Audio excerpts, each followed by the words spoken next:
À coup de formule choc, le secrétaire général de l'ONU alerte inlassablement sur toutes les crises du monde. International law is trampled. Cooperation is eroding. I call for an immediate humanitarian ceasefire. We are on a highway to climate hell with our foot still on the accelerator. Mais cette fois, ce sont les Nations Unies qui sont en danger. L'ONU met en garde contre un effondrement financier imminent. Nous ne disposons pas des réserves de trésorerie et des liquidités nécessaires pour continuer à fonctionner. Nous courons un réel danger. En 2025, 2400 postes ont déjà été supprimés. Les moyens manquent sur le terrain pour faire fonctionner les agences onusiennes. Et pour cause, quelques 40 pays, à commencer par les États-Unis, premiers contributeurs, n'ont pas honoré leurs engagements financiers. Pourtant, en 1945, au sortir de la Seconde Guerre mondiale, la création de l'ONU était une évidence pour le président américain Franklin Roosevelt, présent à la conférence de San Francisco pour signer la Charte des Nations Unies. Will accept the results of this conference as the beginning of a permanent structure of peace. Mais 80 ans plus tard, le ton a changé. L'administration Trump ne cesse de répéter que l'ONU coûte trop cher et qu'elle est inefficace. L'ONU, je m'en moque. Elle ne sait pas ce qu'elle dit.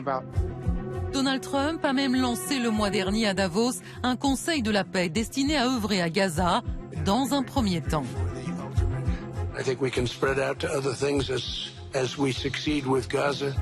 Alors ce conseil de la paix peut-il supplanter les Nations Unies comme l'espère Donald Trump? Est-ce le signe que l'organisation a fait son temps ou peut-elle encore se réformer? Comment l'ONU peut-elle surmonter la crise existentielle et financière qu'elle traverse? Eh bien, nous allons essayer de répondre à toutes ces questions tous ensemble. Merci à tous les trois de nous avoir rejoints sur le plateau. À mes côtés, Chloé Morel. Bonsoir. Bonsoir. Chloé Morel, bienvenue à vous. Vous êtes historienne, spécialiste de l'ONU. Vous avez publié les grands discours à l'ONU. Et selon vous, la baisse des contributions à l'ONU impacte tout un tas de programmes. Dites-vous notamment, d'ailleurs, celui qui concerne la santé, bien sûr, l'OMS. L'Organisation mondiale de la santé, par exemple, pourrait ne plus avoir les moyens d'agir en Afrique. Et ce qui aura aussi des répercussions, d'ailleurs, dans d'autres régions du monde. On va y venir dans un instant. À vos côtés, Jean-Maurice Ripper, bonsoir. Bonsoir. Bienvenue à vous. Vous êtes ambassadeur de France, ancien secrétaire général adjoint des Nations Unies. Vous avez coécrit La paix par le droit irremplaçable, Nations Unies, qui paraîtra dans ces prochains jours, le 7 février, je crois. Selon vous, les États-Unis ne sont pas les seuls responsables de la situation à l'ONU, dites-vous, parce que tous les grands bailleurs occidentaux ont baissé leur contribution de manière dramatique. Il appartient donc aux grands pays émergents et à l'Union européenne de sauver l'ONU. Et à vos côtés, Anne-Cécile Robert, bonsoir, bienvenue. Bonsoir. Directrice adjointe au Monde diplomatique, vous êtes professeure associée à l'Université Paris II ainsi qu'à l'IRIS. Et vous avez publié Le défi de la paix, remodeler les organisations internationales. Selon vous, il existe une menace de mort sur l'ONU. Si le Conseil de paix de Trump ne peut cependant pas la remplacer, il faut de toute façon améliorer la représentativité des pays émergents au sein de l'Organisation des Nations Unies. Tout de suite, pour ouvrir ce débat, Marion, vous avez un chiffre qui est même un chiffre du jour. Oui, 1,6 milliard de dollars, c'est-à-dire 1,350 milliard d'euros. C'est le montant des cotisations à payer par les États membres des Nations Unies l'année dernière, bien qu'une grande majorité des États payent toujours leurs cotisations. C'est quand même un montant 2 fois plus élevé que celui de l'année précédente. Et la conséquence, c'est que, selon son secrétaire général des Nations Unies, les liquidités pourraient être épuisées dès le mois de juillet prochain. Alors Jean-Maurice Ripper, est-ce que l'ONU risque carrément la banqueroute? Ah oui, ça n'est pas du tout exclu, surtout que si vous avez bien écouté M. Guterres, il vous a expliqué qu'en plus, cette baisse des finances oblige à la fermeture des programmes, ce qui oblige les Nations Unies à rembourser les États membres qui ont avancé l'argent des programmes qui sont supprimés. Donc, pardon de le dire comme ça, mais on est chez les fous. Je crois qu'effectivement, il faut quand même rappeler que les États-Unis, bien sûr, jouent un rôle fondamental puisqu'ils se sont retirés de 66 agences, dont 31, je crois, des Nations Unies. Mais l'Europe n'est pas plus belle. Et pardon de le dire, je suis un ancien diplomate, mais je parle en mon nom personnel. La France a coupé son aide au développement par 2 en 2 ans. Donc c'est pas que les États-Unis, c'est nous aussi. Et les grands bailleurs de fonds, même les grands bailleurs de fonds scandinaves, qui d'habitude remplaçaient les Nations Unies. Donc si vous voulez, là, c'est l'accumulation, c'est la triple peine pour les Nations Unies. Chloé Morel, même si les États-Unis, d'ailleurs, on pouvait presque les comprendre, parce qu'ils sont quand même mis à contribution, ça représente 22% du budget de l'ONU. C'est ça, parce que la contribution de chaque État est calculée en fonction du PIB du pays. Donc les États-Unis, c'est le plus gros contributeur avec 22%, mais la Chine est le deuxième maintenant avec 20% du budget. Et la Chine se dit favorable et prête à cotiser plus, à contribuer plus, notamment par des contributions volontaires, extra-budgétaires.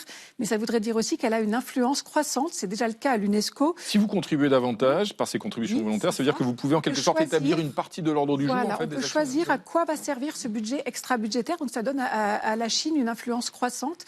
D'autres pays comme l'Arabie Saoudite ou l'Inde pourraient aussi contribuer un peu plus. Et donc c'est un peu dangereux parce que c'est des pays qui ne sont pas démocratiques, pas totalement démocratiques. Et donc ça laisserait peser une incertitude sur l'ONU. Anne-Cécile Robert, ça veut dire aussi très concrètement qu'il y a des postes qui ont été supprimés l'année dernière, 2400 exactement. Ça change quoi sur le terrain ? Là, on est dans une situation où il y a moins de personnel, moins de moyens, donc il y a des programmes qui s'arrêtent, il y a des plans qui ne sont pas renouvelés, et ça, c'est la responsabilité première, il faut le rappeler, des États membres. J'allais dire, c'est un peu facile de taper sur Donald Trump parce que il est tellement caricatural que c'est une cible facile, mais tous les autres qui sont supposés défendre le droit international, le multilatéralisme, sont vraiment encore plus fautifs parce que ce serait à eux de combler les trous et de permettre au programme de persister.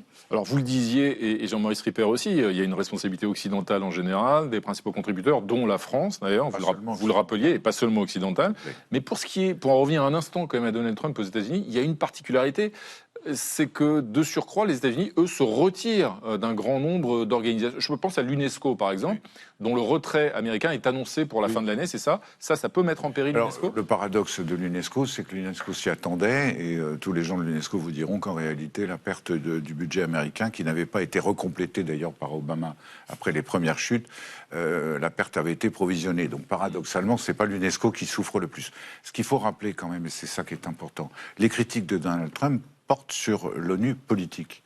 L'ONU, c'est d'abord et avant tout, ce sont des milliers d'agents sur le terrain qui s'occupent dans toutes les zones de conflit et de misère du monde du sort des gens qui vont mal.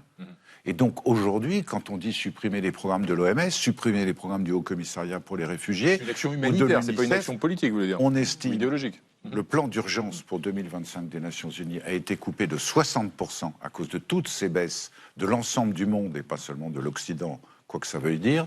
Et deuxièmement, ça veut dire qu'on estime qu'il y a entre 100 et 120 millions de gens qui sont aujourd'hui en danger de mort. Les Nations Unies sauvent des vies tous les jours. Les Nations Unies ne sont pas seulement des fonctionnaires à New York. Et justement, vous évoquiez à l'instant l'action sur le terrain très concrète de ces diverses agences, organisations qui dépendent des Nations Unies. Anna, jeudi dernier, les États-Unis ont officiellement quitté l'une des principales, l'une d'entre elles, l'Organisation mondiale de la santé. Oui, chose promise, chose due, c'est ce qu'on pouvait lire dans la déclaration conjointe du ministre de la Santé américain Robert Kennedy Jr. et du secrétaire d'État Marco Rubio la semaine dernière. Donald Trump avait promis dès les premiers jours de son retour au pouvoir l'année dernière de quitter l'OMS. C'est donc chose faite. Il faut savoir que les États-Unis sont le seul pays à pouvoir se retirer de l'OMS. Une clause avait été signée en ce sens en 1948.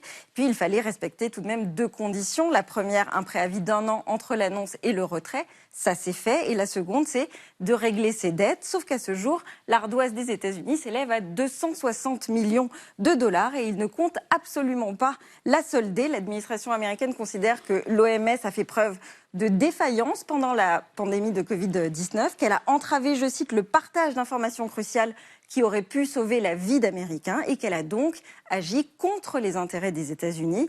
C'est un coup dur pour l'OMS qui voit donc encaisser la perte de 20% de son budget annuel et ça, ce sera très difficile à compenser.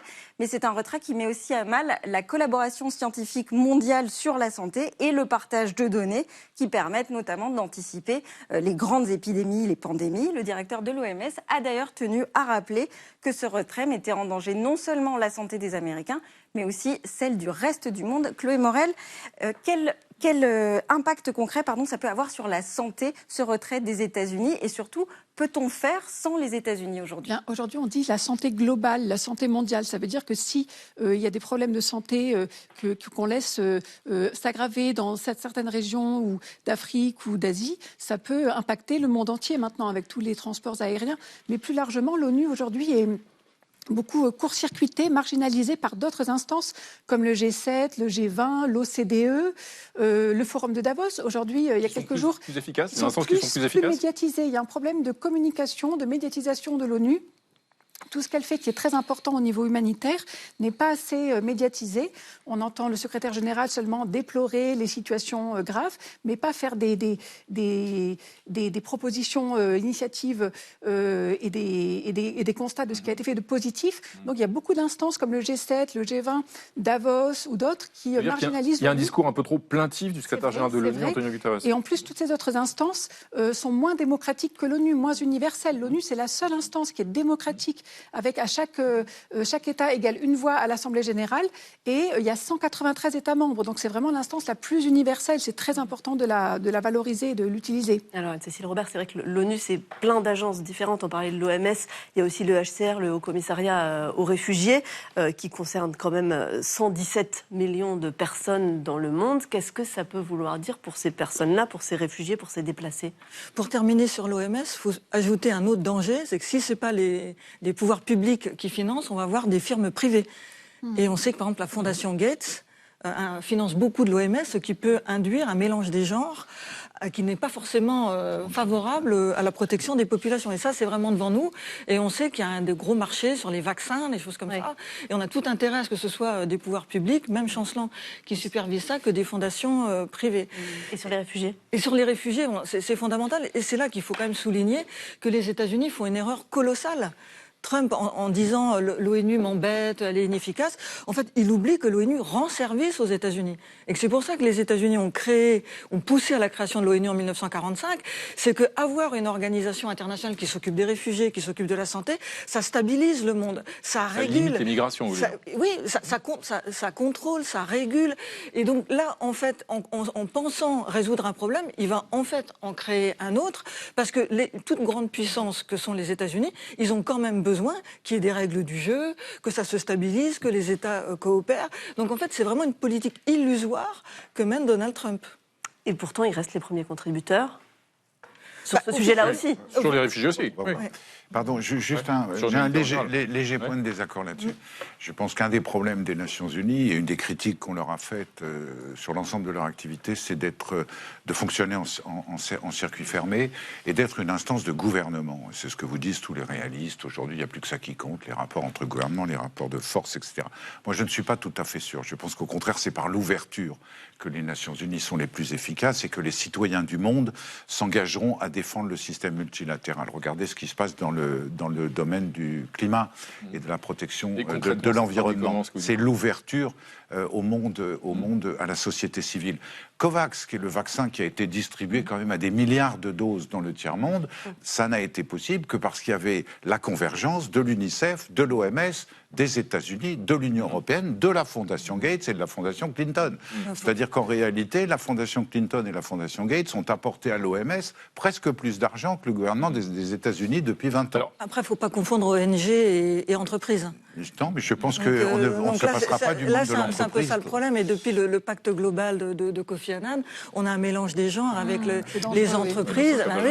Même si en termes d'efficacité, ça peut être aussi une aide qui peut parfois être utile. Alors voilà, mais ça induit quand même d'autres enjeux. Quand vous vendez des produits, vous ne faites pas de l'intérêt général. La Fondation Gates ne vend pas de produits.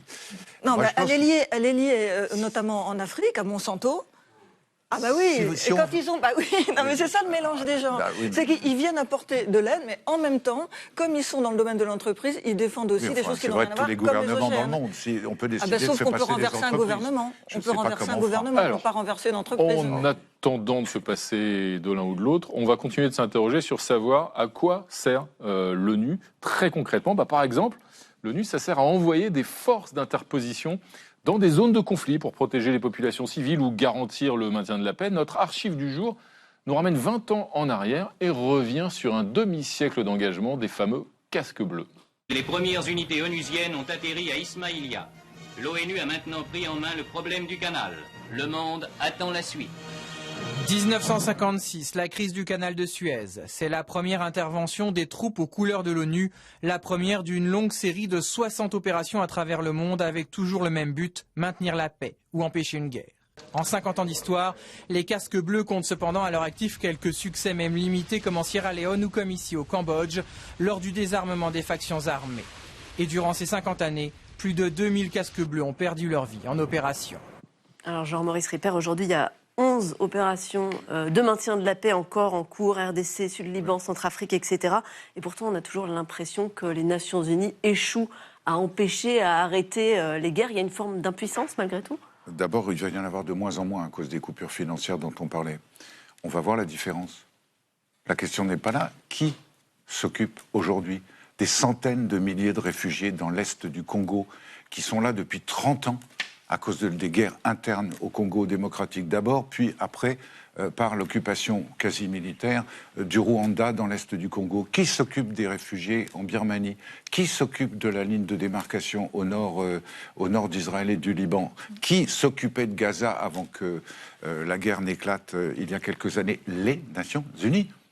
Donc la question, moi je me suis occupé des Nations, j'ai été chargé de l'aide humanitaire au Pakistan pendant les inondations du siècle en 2009-2010. Qui s'occupait des réfugiés à part les Nations Unies?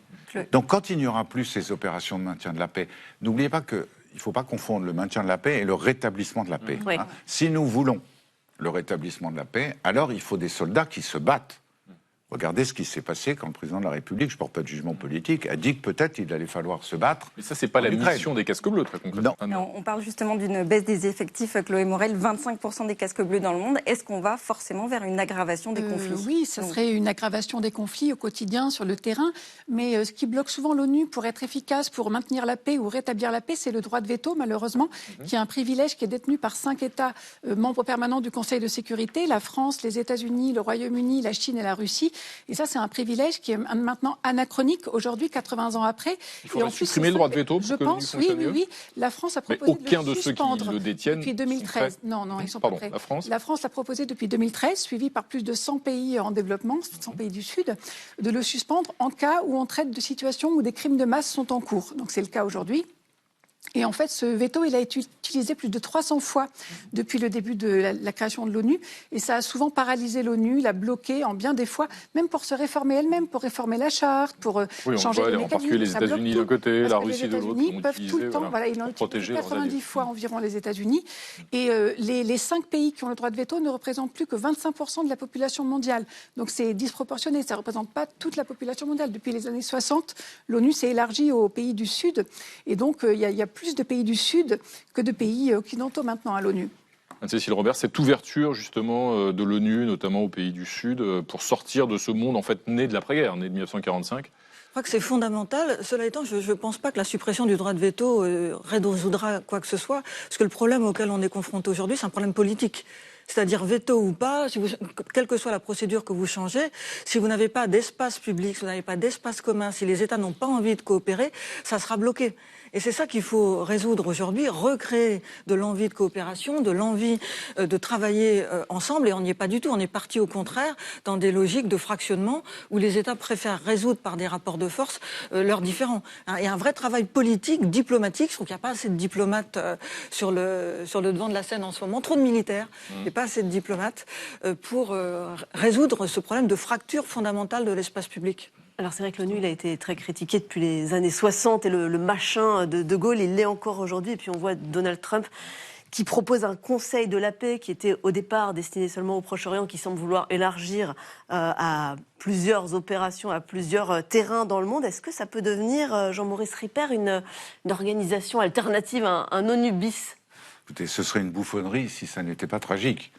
C'est enfin la confirmation que les États-Unis rejoignent ceux, c'est-à-dire la Russie et la Chine, qui s'efforcent depuis des années de saper les Nations Unies et de saper l'ordre multilatéral pour créer un monde dans lequel, évidemment, chacun se voit au centre. C'est le cas notamment de la fameuse initiative ceinture et route chinoise ou de ce Conseil de la paix de M. Trump, puisqu'il ne se cache même pas. Dans les deux cas, c'est le président de chaque pays qui est président à vie. Mais donc ça peut c'est marcher. formidable. Mais non, ça ne peut pas marcher.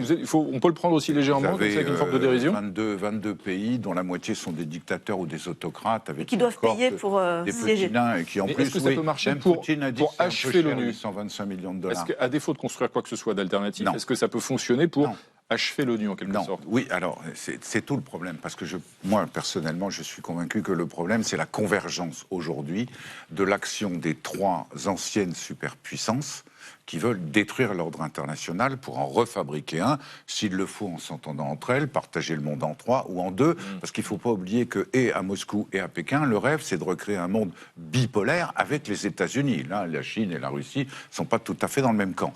Donc, moi, je pense que c'est ce que vous avez rappelé au début, l'avenir des Nations Unies, il est dans les mains, non pas de ce Conseil de la paix, mais des grands pays démocratiques du Sud et de l'Union européenne, parce que c'est par leur convergence à la défense des valeurs démocratiques qu'on y arrivera. On va écouter le président d'un de ces grands pays démocratiques du Sud. Oui, parce que vous n'êtes pas le seul à critiquer ce Conseil de la paix. Il y a la France, la Norvège, la Nouvelle-Zélande qui refusent d'y participer, et puis le président brésilien, Lula, qui se pose carrément en défenseur des Nations Unies, mais pas n'importe quelle Nations Unies, des Nations Unies un peu réformées. A carta da ONU está sendo rasgada. E ao invés da gente corrigir a ONU, que a gente reivindica desde que eu fui presidente em 2003. O presidente Trump está fazendo uma proposta de criar uma nova ONU e que ele, sozinho, é o dono da ONU. A gente não tem arma, mas a gente tem caráter e dignidade e a gente não vai baixar a cabeça para ninguém.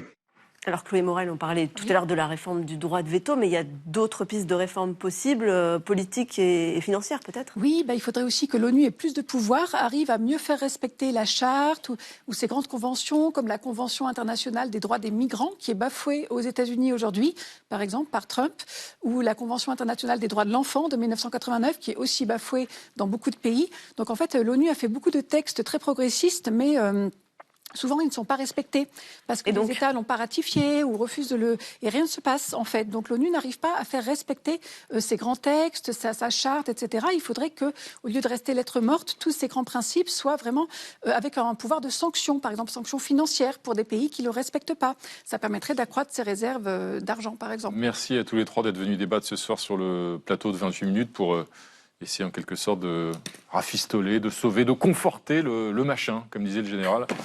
Merci à vous.